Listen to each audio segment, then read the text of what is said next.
Assalamualaikum, salam sejahtera. Terima kasih kerana telah memilih channel ini. Jangan lupa tekan butang like, komen, subscribe dan share untuk Speaker ada 21 hari isytihar kekosongan kerusi selepas terima notis. Azhar.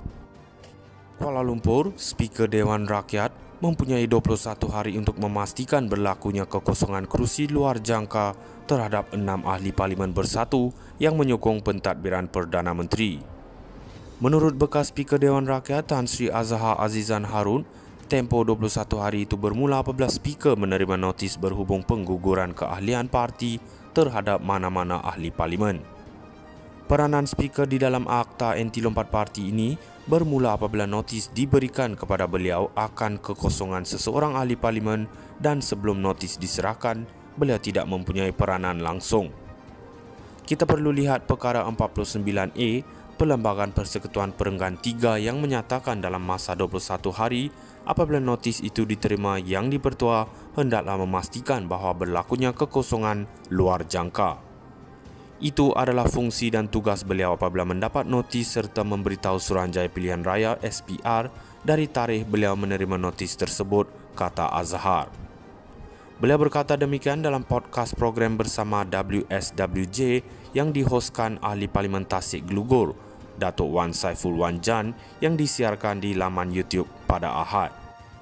Dalam program itu, Azhar turut mengulas persoalan mengenai bagaimana Speaker Dewan Rakyat mahu memastikan berlaku kekosongan luar jangka dan sama ada beliau boleh mentafsir perlembagaan parti. Jelas beliau Speaker tidak mempunyai kuasa untuk mempersoalkan tindakan parti, justru sekiranya notis diterima, Speaker mengatakan ahli parlimen itu digugurkan keahlian, maka itulah keputusannya. Bukan hak beliau Speaker untuk mempersoalkan perkara itu dan ia juga sealiran dengan peruntukan Undang-Undang Akta Pertubuhan.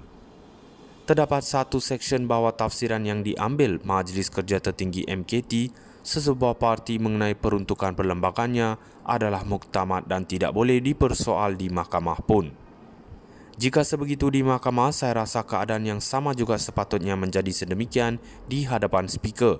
Beliau memang tidak ada kuasa, tambah Azhar. Justru Azhar turut mencadangkan kepada Yang di-Pertua Dewan Rakyat Tan Sri Johari Abdul untuk melaksanakan tugasnya. Dengan rasa hormat kepada Speaker Johari, cadangan saya ialah sememangnya beliau tidak boleh mempersoalkan tafsiran parti dan tindakan parti itu dan apa yang perlu dilakukan ialah mengikut 49A memastikan kekosongan luar jangka sahaja. Ditanya mengenai sama ada perkara itu turut terpakai kepada Dewan Undangan Negeri Dun, Azhar berkata secara teknikalnya adalah boleh dan jika ia tidak, keadaan itu akan menjadi jelek. Speaker ada 21 hari isytihar kekosongan kerusi selepas terima notis. Azhar. Kuala Lumpur, Speaker Dewan Rakyat mempunyai 21 hari untuk memastikan berlakunya kekosongan kerusi luar jangka terhadap 6 ahli parlimen bersatu yang menyokong pentadbiran Perdana Menteri. Menurut bekas Speaker Dewan Rakyat Tan Sri Azhar Azizan Harun, tempoh 21 hari itu bermula apabila Speaker menerima notis berhubung pengguguran keahlian parti terhadap mana-mana ahli parlimen. Peranan Speaker di dalam Akta Anti Lompat Parti ini bermula apabila notis diberikan kepada beliau akan kekosongan seseorang ahli parlimen dan sebelum notis diserahkan, beliau tidak mempunyai peranan langsung.